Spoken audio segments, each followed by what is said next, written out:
Hello and welcome to the Three Questions podcast, where we dive deep into the world of wealth management and connect you with industry experts. I'm your host, Wayne Baxter, Senior Executive Manager at One Capital Management. Now, are you or someone close to you responsible for finding your loved one's assisted living services? If so, you will not want to miss today's episode. What's our topic? It's the 3 questions high net worth families should ask about long-term care planning for their loved ones. Thank you for taking time to check us out. And if you enjoy this episode of the 3 Questions podcast, please consider liking this video and subscribing to our podcast and YouTube channels. For high net worth families, long-term care planning isn't just about emotional well-being. It's a financial imperative, with assisted living costs potentially draining estates if not managed wisely. Adult children often face overwhelming challenges like balancing parents' desire for independence with safety concerns, navigating or denial of resistance, and coordinating care amid rising healthcare complexities, all the while preserving family wealth and avoiding health caregiver burnout that affects, according to ARP, 53% of families. Effective planning ensures dignity, quality of life, and asset protection. Joining us today from Greenwich, Connecticut, to explore the 3 questions high net worth families should ask about long-term care planning for their loved ones is Mimi Santry. Mimi is the owner and a certified senior advisor at Assisted Living Locators in Western Connecticut. And Mimi, got you on the podcast. I'm glad you're here and looking forward to our conversation today. Thank you for joining us. Wayne, thanks for having me. Happy to be here. That was great. I really appreciate it. Now, I can tell you, and folks who have been regular listeners to the podcast will confirm this, we've covered the long-term care topic numerous times on a variety of different, angles or points of view, talking about long-term care insurance, how do you finance care, having conversations with loved ones on the topic, of how to maintain, with parents and loved ones, of how to maintain their independence. So in my role as a wealth manager, advising families on the importance of long-term care, in my point of view, is an important part of advanced planning. Now, this is where, for me, it's really interesting. In your past life, you were a portfolio manager at JP Morgan. So how did you ever become interested in caregiving? I mean, that seems to be like going this way and then going over here somewhere. Like, how did that all come to be? Well, it actually fit very well into my life. I had been in investment banking for 15 years with JP Morgan and stopped to raise a family, during which I actually lived with a lovely mother-in-law who developed a bit of dementia. So I had some firsthand knowledge of what the challenge is when you're being asked to step up. We were very fortunate she could stay at home. I had 2 other experiences with family members and decided it would be a great area to take my capabilities of organizing data and help families walk this road a little easier. Well, I will tell you right now, I since I moved here to the US, I can now say I spoke with and chatted with countless professionals across the country. And it's amazing what percentage of them have taken a sort of a circumlocucious route to get to where they end up, right? And it's not all 100% blue chalk line straight from here to there. And a lot of times it is a family situation that motivates people. How many, attorneys have I met that became estate planning attorneys because they had to deal with their family's estate and realized, how unwieldy it was for their family. And they'd be said, well, I'm going to take it. And this becomes their profession. So for an example, and I guess it's really an underserved area of the market that people are now waking up to, that there's this incredible growing demand. 100%. And it's just going to get, we all know it is what's happening here. There's we have this the gray tsunami and we have incredible wealth transfer, but then you have to deal with the fact that people, I talk to clients all the time about the fact that for most families that I advise, their biggest financial risks are, longevity, inflation, Yeah. and getting sick and not dying.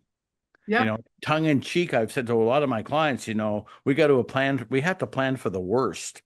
And they'll say, well, what is worst? And I said, well, you live a long time. That would be, I was like, wait a minute, that's supposed to be a good thing. And I said, well, yeah, if you don't get sick and you get sick and don't die, that becomes potentially a financial problem.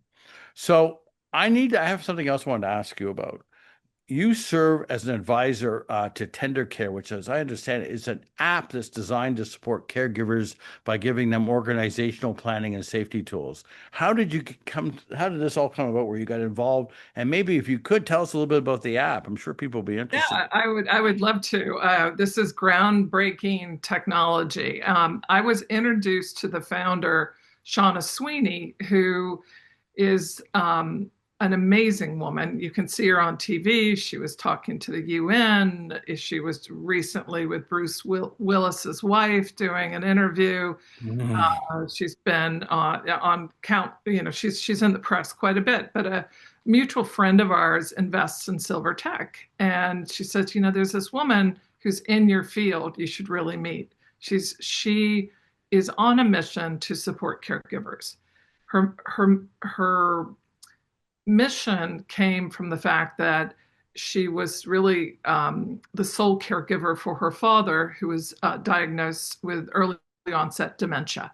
So, from the time she was 20 years old, working for Facebook Meta, she was trying to caregive for a gentleman who lived in San Francisco, 3,000 miles away. And she saw all the technology that was available in finance, in other sectors, but there was nothing to support family caregivers.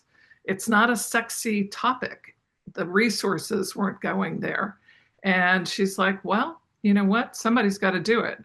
And she went out on her own, brought a team together. She knows everybody from years and years with big tech.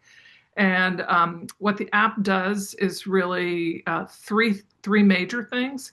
They are a secure organizational platform for families, meaning you take that messy office you have full of all of your parents' stuff, all those passwords and details, insurance cards, all that stuff, and it all gets digitized into a very simple format that's searchable and, even better, shareable with other family members, other caregivers.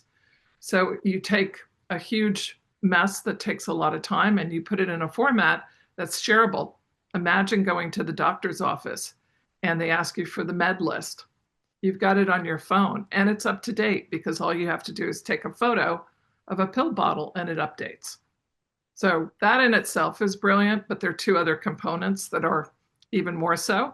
It then connects caregivers based on their prompts to vetted resources. So if I don't have my power of attorney, medical directives, the computer will prompt me and say, "Hey, Mimi, would you like an elder law attorney? This is what an elder law attorney does. Would you like an introduction to one that we vetted in your area?" And so it provides families across the country with resources that sometimes they don't even know they need. The last thing, and you're going to probably, it's National Caregiver Month right now, and you're going to see a lot of press on this. They've developed a scannable ER ready code that basically you put in your mom's wallet, on a refrigerator, and if she has a fall, the EMTs scan the code and it brings up her data immediately. Oh, Wow. she's on blood thinners. Let's not do surgery. Oh, she's allergic to latex. Who should we alert? It immediately sends an alert to the family member. So it's in the old days, people used something called file of life, which was a piece of paper you'd stick on the fridge. Yep. Now you've got it digitized and it's updatable from your phone. So instead of having a stale piece of paper, it's constantly being updated. That's remarkable.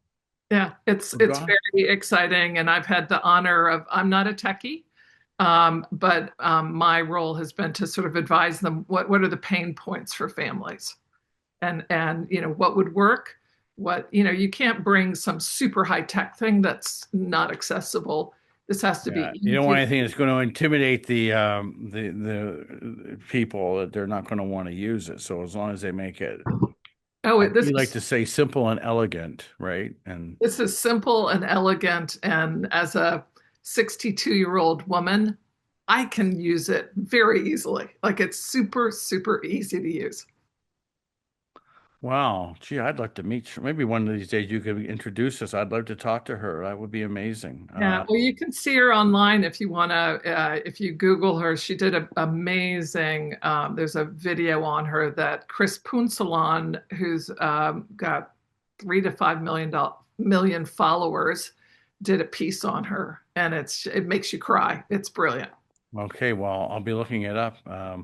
Mimi, I'm glad I asked. I'm glad I've added about the It's tender a care. pleasure. It's such a pleasure following this woman who's on a mission to change things. Well, I'm really glad. I'm glad I asked. Okay, we're discussing today our content for our episode today is the 3 questions high net worth families should ask about long-term care planning for their loved ones. We're going to get right to the questions, Mimi. You ready to go? I'm ready to go. Okay, here we go. Question number 1. My mother is 78 years old and she lives on her own and her health is failing. I don't think she should live on her own going forward. What are her options? Mimi, this is right down your wheelhouse here. Take it away. And this is probably the most common call that I get from families. People start to become more frail, need more support. What once was a lovely house with big staircase and deep bathtubs, all of a sudden those things are pitfalls. They're Hmm. dangerous. They Hmm. they don't work well if you are a little bit wobbly and a fall risk. So I get those calls all the time. What I always try to urge the caregiver to consider is the wishes of the person being cared for. You know, Sure. some families run in and they've got an agenda. Let's move mom. Let's get her out of the house. I think it's very important to have a conversation about what do you want? Hmm. What do you want to stay at home?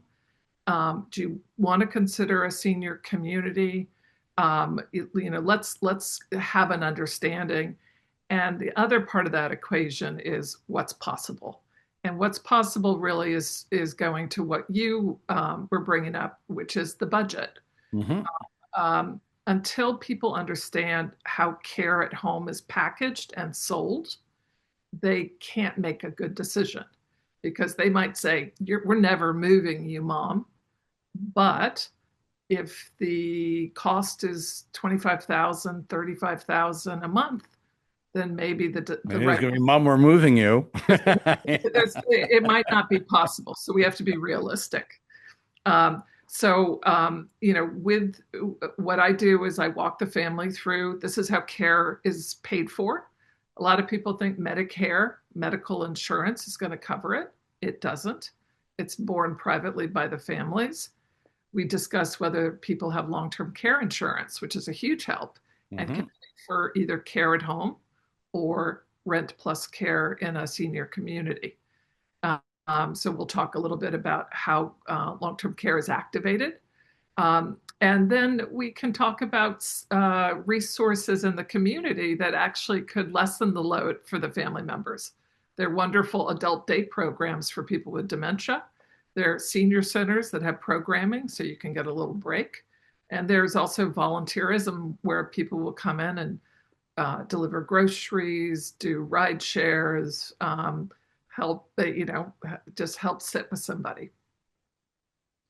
So once you identify the suitable options like, assisted living and home care, how can families assess facilities to ensure that they align with the loved one's need? Is there a process or a checklist? How is that all accomplished? So the number one part of the process is the advisor really listening to the family about what are their care needs because safety trumps everything. Mhm. So, the conversation might be Oh, she's just bored. She's fine. She's just bored at home and can't drive. So what you're dealing with is isolation, but no real care needs. Alternatively, you might have somebody who's got a very complex medical situation. She's diabetic, she's unstable, she needs constant supervision, blood testing, or alternatively, this person has dementia and might have behaviors and is a wander risk. So, a good advisor really sits and listens to the families and then curates from a number of options the ones that fit. And they fit, they have to fit not today, but down the road as well. So in senior land, you have to understand what certain communities are licensed to do. I've had clients that move into the very pretty community that's got great activities, and then they find out when the mom falls that um, that they aren't licensed to even push a wheelchair, and so mom has to move. So it's very important to be doing your planning for the long term. So our topic today is the three questions high net worth families should ask about long-term care planning for their loved ones. And joining us is Mimi Santry. She is the owner and a certified senior advisor at Assisted Living Locators in Western Connecticut. Mimi, again, thanks a lot for joining us today. We're going to move right on to question number 2, and it goes as follows. My father is 82 years old. We have suggested that he consider moving into an assisted living facility. He is insisting he wants to remain in his home. Is it possible to accommodate him and ensure that he is safe? Amy, take it away. Yes. So that is not uncommon for somebody who's lived a full life to want to stay in their beloved Aging in home. place is a thing for sure. It's a big deal for most seniors in North America. I can say, as a Canadian moving to the U.S., it's an issue in Canada just as much as it is down here. People want to be able to remain independent in their own space as long as they can, often, but And the every time. families, should try to support that as much as they can. But then there are issues that are reality issues. One, safety. We typically will involve either a home care company or an accessibility solutions company to come in and do a safety assessment. What that involves is taking a look, like if somebody can't do stairs, then how do they get into the house? Is it possible to put in a ramp? Is it possible to do stair lifts? What about getting into the shower or the bathtub? 80% of falls actually happen in the bathroom. So it's really doing a search or a research as to whether the house actually can be modified. Um, the next thing is to take have a thorough understanding of how much care is needed. If somebody needs an hour in the morning and an hour at night, then we might be able to fill that. But there's also a probability that the way agencies sell care is the family might need somebody for 3 hours in the morning and 3 at night in order to hire somebody. So that conversation about, okay, we're talking about two people or one person, 6 hours a day, $35 an hour. This is what it's going to run you. Can you afford it? Mhm. Right. And then the last thing is a lot of people see the option of moving as this horrible thing because they remember their grandparents moving into nursing homes. Now, senior living is not like your grandma's nursing home. It is, these places have taken a hotel model and they're very hospitality oriented. The apartments are really quite lovely. I'm not saying all of them, but there are ones where the apartments are lovely. The food is restaurant style dining. The engagement is opera, not bingo. There's outings that go into the theater. So, allowing the person to go and experience what a upscale senior community can really take away a lot of the fear. So I will acknowledge, I see, I actually have a friend of mine here where we are in the Conejo Valley here in Southern California who um, his wife has some mobility issues. Yeah. Definitely not cognitive, but mobility issues. So they looked at, they've been living in the same home for many years. Beyond her, basically her mobility issues, everything else is fine. So they looked at, well, do we move? And to accommodate, move in because they're in a two-story, and the ideal scenario would be to move into a ranch style single-story home. And when they looked at the economics, what they ended up doing, so he got a HELOC and he put an elevator in his house. Yep. It's a great, it's a great solution if her disability is very limited and they can solve it that way, then why not, Yeah. right? And so instead of why disrupting, they're living in a home, they've been there, they love it, it's their home, it's their kind of their forever place. It's just that making up and down stairs now is really kind of really getting to be a problem. So I think it was 45,000. I'm not sure, but I think it was like that was I may be wrong there, but I think that was the number. And So probably life changing, right? yeah, well for them, I mean I just saw them what was it, a couple of weeks ago, and they looked to be happy as clams. Everything is good. It's just that was a thing they had to fix. And as 45,000 is like a way different than having to, and you can spend $45,000 getting a house ready that you buy, for crying out loud. Right. No, Easily, the moving easy, expense, right? easy, The easy, frictional easy, easy. costs. Yeah. So with that kind of in mind, and maybe I'm leading the witness here a little bit, but what are some of the safety modifications that families could implement, to support that aging in place? I'm sure there are some obvious ones, so maybe you can just chime in and give us sort of maybe a checklist or a laundry list of some of the things that people could think about. Yeah, what I would first tell families to do is like utilize the professional resources out there to do a proper assessment. So having a nurse go through, a PT person go through, or somebody who works at an accessibility solutions company is very smart because they technically will know what to advise. They can answer the questions about like, can a ramp go in here, etc. So the typical modifications have to do with uh, people who can't do stairs is the most common, or can't get over, can't lift their legs, say to get into a shower or a tub. Hmm. So what people will typically do is remove all clutter, declutter, take away tripping hazards, put in night lights so that at night people aren't falling, putting in grab bars. Structurally, don't do it yourself because you want it actually put into the wall properly, right? Putting in supportive either chairs or bars into the shower and tub. Um, and if I've had clients where they do a whole ADA remodel so that the person can, if they're in a wheelchair, they can still cook and enjoy their kitchen and their home. Yeah, you can move the electrical outlets from down way on the floor and move them up to like waist level. Like there's a Yeah, it's great. And then, we touched on one technology with tender care, but there are all these fabulous technologies that can be brought into the house. Um, uh, like if somebody's living with a spouse that has dementia, there are these cool little buttons that go onto the clothing.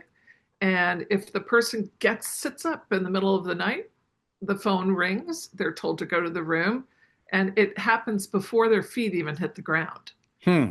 Um, so you have sensing devices, you have keypads for the door so that you can track who's coming and going. You have video monitors that can actually watch if you're going to work and you're worried that your mom might have taken a fall. So technology is really going to be quite helpful for caregivers. Okay, well, you know what? We're going to move on to question number three here. We're on a roll here. So, Awesome. question number three. We have been looking into continuous care retirement communities for our parents. And very simply, what are the advantages and disadvantages? I think this would be an area, again, that you would be able to give us some really good insight on. I do a lot of work with CCRCs, is what they're called, continuum of care retirement communities. This was a concept invented in the 1980s to try to help families who are interested in making a move to senior living find a solution where they don't ever have to move again. They can age in place. The concept is 80% of the community, it's a senior campus where 80% is independent living. Independent living means a condo on steroids. It's meals, housekeeping, a concierge you can call and say, my Mhm. remote's not working. It's everything to make your life easier, but it does not include care typically. Then the other three components are an assisted living neighborhood, memory care neighborhood, and skilled nursing facility. So these facilities, there's now over 2,000 across the U.S. And clients tend to like them because they are very upscale. There's sort of, it's almost like a cross between a senior community and a club because you have to actually buy in. Mhm. And the buy in works not like equity. You're not owning your apartment, it works like a bond. You put down a deposit, and when you depart the community, you get a percentage of that deposit back. If the value of your real estate goes up, you're not benefiting. If it goes down, you're not losing. And they are the other part that families really like is that some of these communities called Type A CCRCs offer something called a life care contract, which is almost a backdoor to long-term care insurance. I was just actually going to ask you about that, and just a comment, just in general. There are different types of contracts. I understand again, life care versus a fee for service, as I understand. That's That's right. basic. There's like five different types of CCRCs. If people are looking at CCRCs, work with an advisor because they're very complex. All right. So to me, what I would say to anyone who's listening and they're thinking about this, it's really important to understand these contracts first things first Yeah. and understand the financial entry requirements to ensure that there's affordability and a fit into their, into the needs. And that's why the biggest mistake that families make is they tend to get advice in silos. They'll talk to an accountant by themselves, an estate planning attorney by themselves, their financial advisor by themselves, their insurance, and there's never the train shall meet. So it's really important that you have a collaborative conversation. And from my standpoint, it's really helpful because then we can do what I call a capital forecast. Yeah. And that capital forecast, we do it in advance, not after you sign the papers. Do all the capital forecasting in advance to ensure that the financial requirements can be met. Do that beforehand, and you can, assume again, I mean, tongue in cheek, assume the worst. Assume you're going to be there for an extended period of time, and you can show them, how your capital, in addition to your Social Security or other pensions that you may have, how this money collectively will be able to support this venture financially. And you can look at something called spending as a percentage of liquid assets to see like what is the spend rate if we go in this direction and you do live, maybe 10, 15 years or who knows how long. So that's really to me a key part of this whole exercise is planning in advance, and working with people like yourself and your colleagues, working with other subject matter experts together, you can actually find potentially a place like this that can be a good fit, not just from a sort of qualitative perspective, but from a quantitative perspective as well. Yeah, and, Um, and and I think the appeal with the CCRCs is because if they have that life care contract, it takes some of the risk out. And what I mean by that is the life care contract, if you're in the type A, says no matter where you are in this continuum, if you're mhm. healthy or if you're skilled nursing, which is, basically very ill, you will pay the same rent. So if you have to move out of your lovely apartment because you had a stroke and you need 24/7 skilled nursing, that might be a huge economic hit. But if you have a life care contract, you're paying the same amount. So you might be paying 9,000 for rent. If you went to skilled nursing, it might be 19,000. But because of the contract, you continue to just pay your rent. And for those folks who are ahead of time, went out and bought a long-term care insurance policy that will cover them maybe $9,000 or $10,000 a month, this could also be a solution there that can also, if they qualify under the inability to do the ADLs, the activity to do daily living, they may have another source of revenue that'll help them, extend the value of all their liquid assets and maybe even allow them to leave a larger legacy as well. So A planning. lot of people with the long-term care insurance, they deal with it two ways. They either get a lower price going in because they're not buying the life care contract, or they stay in their independent apartment and they use the long-term care contract to buy private care, which There you comes in. go. There's many different ways. I just pointing out there's a lot. It gives you more flexibility, but those things you need to plan ahead for. This is a you cannot have it. You cannot be qualifying and then try to get coverage. So that's why in advance you like to have that. And maybe something down the road you find a CCRC that's really appealing. Well, you got some extra bullets in your chamber that you can use down the road. Um, Now, and I have to say this, from your years of experience of advising families through your company, Assisted Living Locators, what is the one key mindset or conversation starter that adult children should use to have that long-term care discussion with their parents and make it less daunting or make it less confrontational, more collaborative? How does that start? I think people are very receptive to the conversation if they are given the power. And what I feel like I learned a lot about this job by raising five children, Yeah. five teenagers. The lesson is don't back someone into a corner. Don't strip them of their right to chime in and make a decision. Let them weigh in. Let them tell you what they want. And then, so that's tip number one, is treat them with respect and really try to understand what they want. And then if there is a maybe not an alignment, then put it into theoretical terms. Okay, mom, you want to stay home, but what happens if you take another fall? What happens if it's out of our hands? Then what? What do you want? That's a different question. That's a different approach than saying, you got to move. Like, this is ridiculous. Move now. If you approach them with respect and say, I hear you, we're going to try to let you stay at home, but what happens if we can't afford it?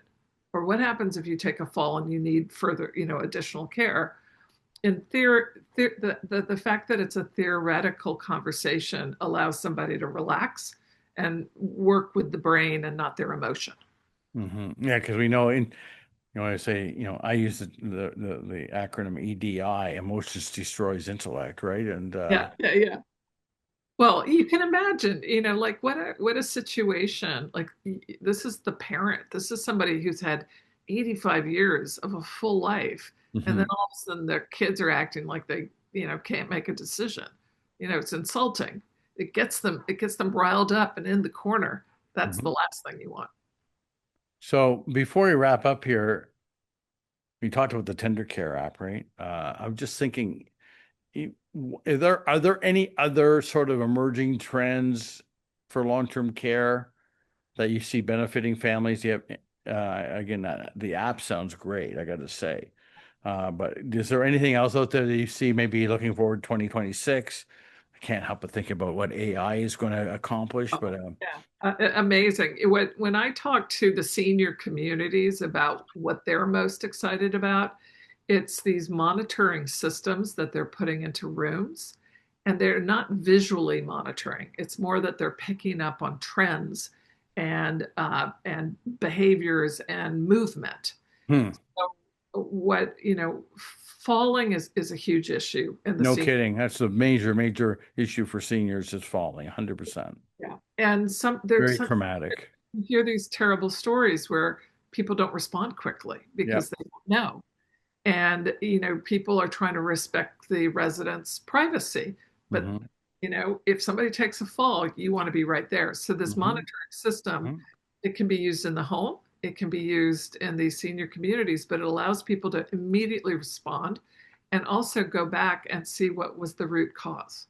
So what they're finding is like, oh, Sarah was trying to get into the bottom drawer. She lost her balance.